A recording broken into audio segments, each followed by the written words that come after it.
السلام علیکم ورحمۃ اللہ وبرکاتہ۔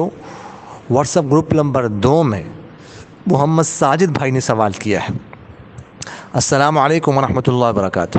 وعلیکم السلام ورحمۃ اللہ وبرکاتہ۔ مفتی صاحب، امید ہے کہ خیریت سے ہوں گے۔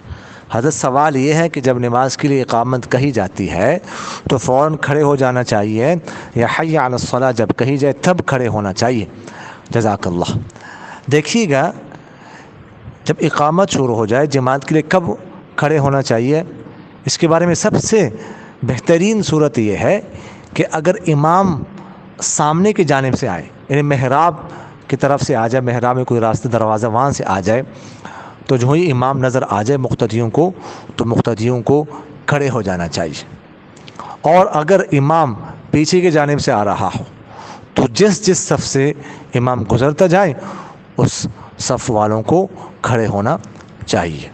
اور اگر امام جو ہے نا وہ پہلے سے اپنی جگہ پر بیٹھا ہوا ہو تو جو ہی وہ کھڑا ہو جائے جماعت کے لیے، اقامت شروع ہو جائے تو مقتدیوں کو کھڑے ہو جانا چاہیے۔ یہ بہترین صورت ہے۔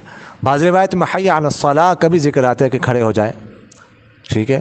اس کے بارے میں احادیث میں روایات مختلف روایات آتی ہے، لیکن جو میں نے آپ سے صورت عرض کی یہ بہتر صورت ہے۔ جزاکم اللہ خیر۔